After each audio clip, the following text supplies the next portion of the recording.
Hello, and welcome back to Crit and Crit. I'm Scint. I'm Axion. And we are continuing our discussion of Harry Potter and the Half-Blood Prince and our playthrough of Final Fantasy V. So, today we get to talk about geometry.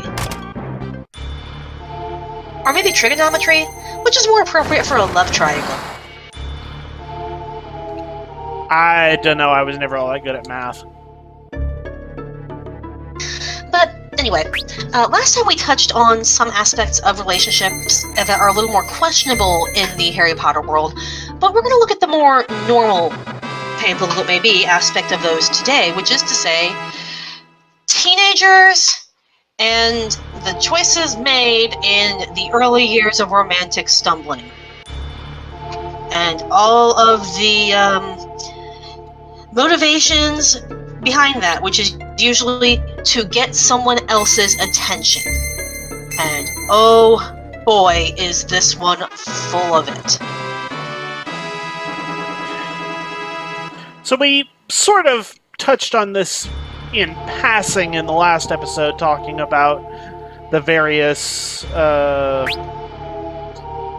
romantic inclinations of some of the characters, but we didn't dwell too deeply on the details at the time. But there are namely two of these particular situations that this book focuses heavily on. One being the, as we have come to call it, the romantic relationship merry-go-round of Ron and Hermione in this particular book, and the various relationships that Ginny is involved with before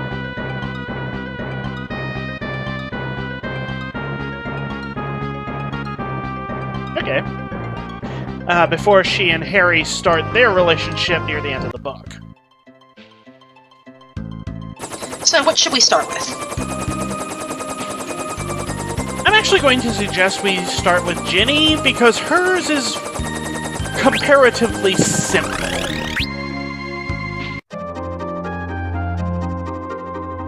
Ginny is in that young age where she has just started dating. In addition, she's a youngest child, and the only girl in a family of otherwise a lot of boys. Ginny says outright, at least at one point, that some of her relationships existed solely for the purpose of bothering her brothers. Particularly Ron, who is exceptionally protective of his sister.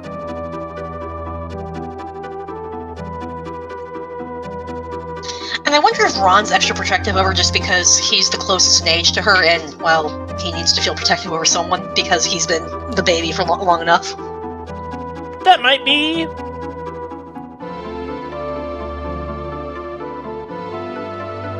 Hard to say, but yeah, only girl in a family with lots and lots of brothers, you kinda want to do stuff sometimes just to do your own thing.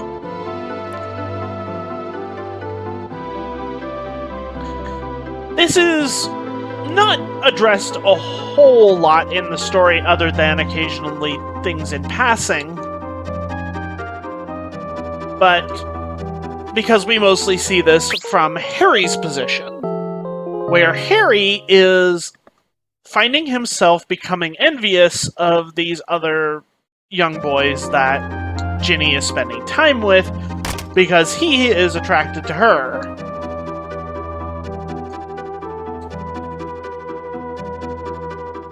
Yep. And again, that's not unfair considering this is a story mostly written from Harry's perspective. It's very rare we actually get someone else's, and honestly, almost every time we get someone else's, it's revealed to be a dream of Harry's, except I think for the first chapter where we have Dumbledore and McGonagall's dropping him off, and then in this book where we get to see the Prime Minister and the Minister of Magic talking. It is almost exclusively from Harry's perspective in some way. Also, the conversation between Snape and Yes. Lestrange and Malfoy. Yeah, Bellatrix and Narcissa. But yeah, it's very rare we do not have Harry's perspective on something. So it makes perfect sense that when we get information on something, it is through the lens of whatever Harry is thinking, which in this case is, I am jealous because I like Ginny. Wait, I don't want to admit that to myself because, well, Ron is my first and best friend, and if I lose my friends, I have literally nothing. I don't want to destroy what I have because I don't want to take off my friend by chasing after his sister. So that's about the extent of where Harry stops thinking about it. Or stops processing it. He's still thinking about it as it keeps coming up.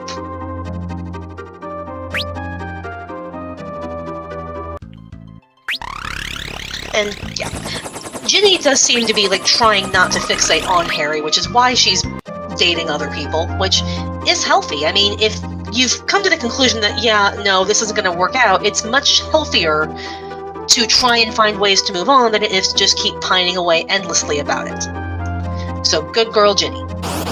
Yep.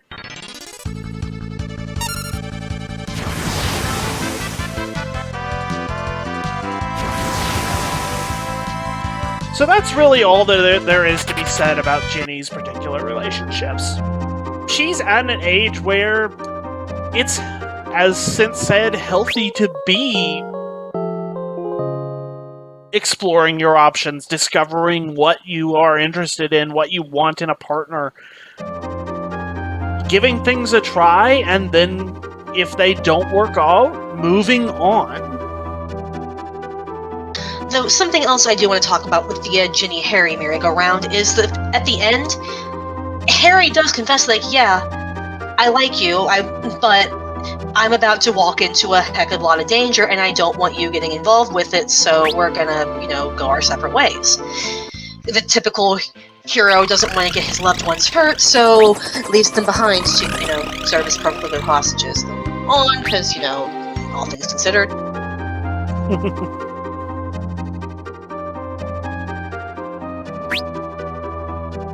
It's almost like we know how these tropes go. Yeah, but Harry doesn't, and that's kind of the thing that keeps coming up.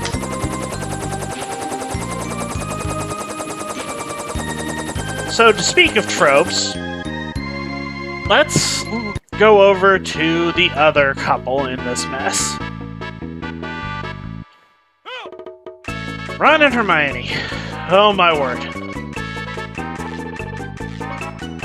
Ron and Hermione are in that phase where they are both interested in each other. They either do not realize they are interested in each other or don't want to talk about being interested in each other and don't want to admit that they are interested in each other.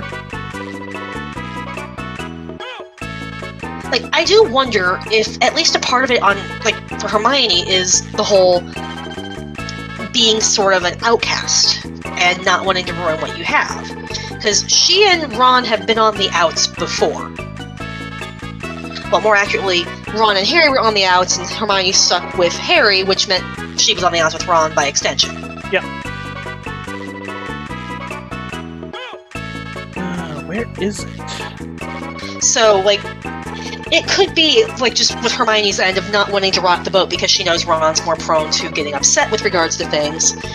It could just be that she can diagnose other people's romantic relationships, but not her own, which is surprisingly common. We tend to have blinders for our own drama. Yeah. Because remember, in the last book, she had no problem explaining to Harry why his date exploded with Cho. But when it comes to working things out with Ron, a little slower to figure it out. And it could just be the difference in personalities.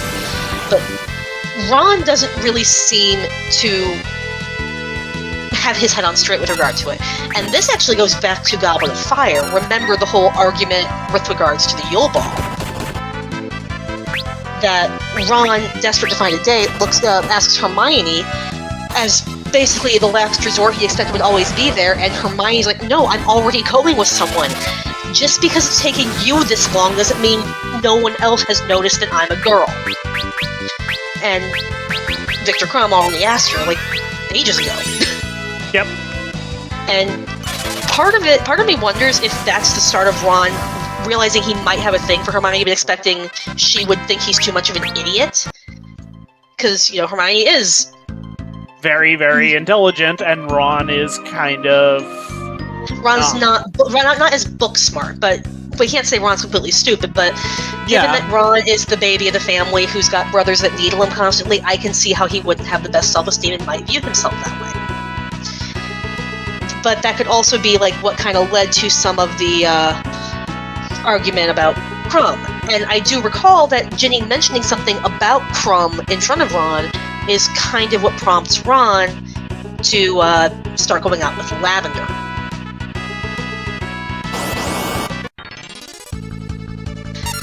So reacting to hearing about his crush's activities in a prior relationship. Which I don't even remember what details Ginny had mentioned, just that they must have been holding hands in public, oh no. So Hermione sees Ron kissing Lavender and gets very upset and leaves. So Hermione promptly turns around and asks out Cormac McLaggen, the incredibly arrogant second coming of Gilderoy Lockhart on the Gryffindor team, who had just tried out for Keeper against Ron and only missed the tryout because Hermione had hexed him without anybody knowing.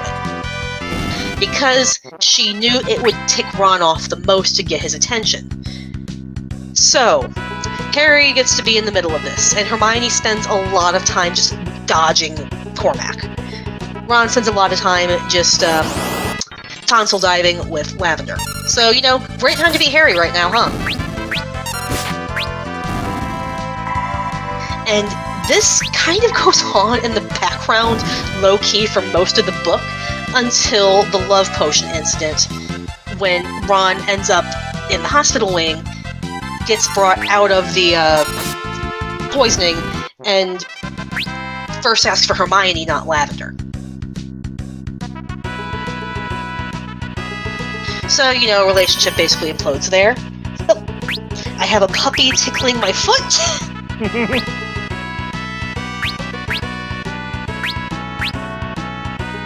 And we don't really hear much more about Hermione and McLaggen, so we can probably guess that Hermione got tired of trying to get Ron's attention with this fairly quickly, because, I mean, McLaggen does not seem like somebody you want to spend that much time around.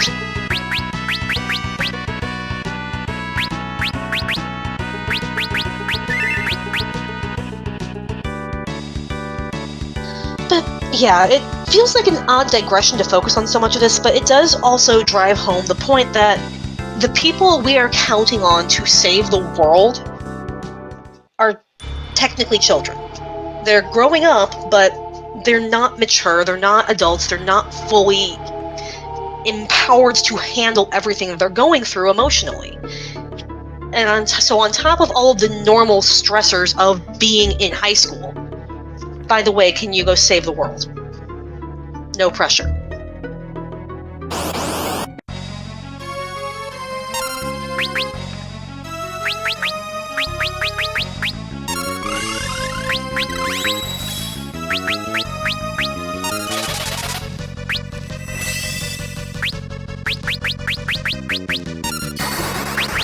And yeah, the romance merry-go-round, love triangle, geometric shape of your choice is incredibly common in basically every medium to ever exist, because it's so relatable for a lot of people. Unrequited crushes, the person you like going out with somebody else, trying desperately to get someone's attention. And it can get a little bit old sometimes if, well, it's not done well.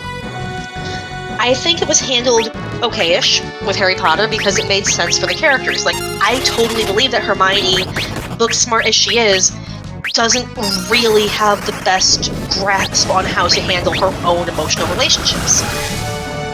I can definitely see Ron just kind of being very reactionary to things. He's always been one of the more emotional ones of the trio. Yep. And I can definitely see Ginny just doing her own thing because, well, even though she has basically earned main character status at this point with all the help she's given them, she's still the little sister off in the corner. And she's like, well, whatever, I'll be here whenever you guys figure out that I'm competent.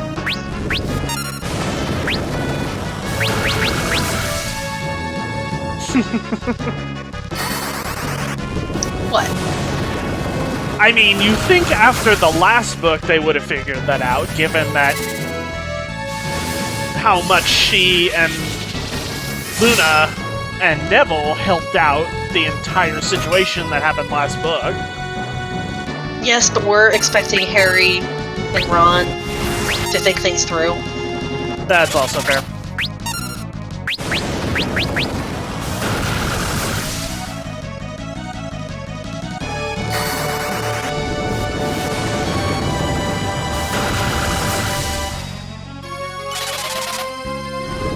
But yeah, I think that covers it fairly thoroughly. I'm not really sure what other relationship merry-go-round we could talk about, except perhaps the one that's only mentioned kind of in the background at the beginning and end of the book with Tonks and Lupin.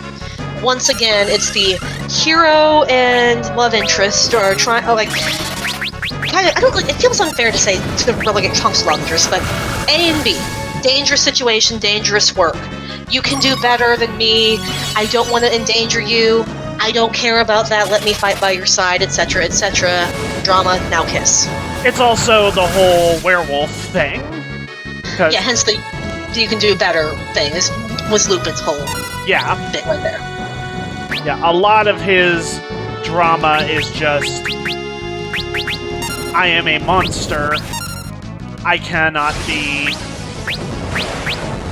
I am not lovable, etc. And there goes Bahamut. Oh, couldn't have happened to a nicer sprite. But yeah, I think that's probably about it. Yep. See you all next time. Bye.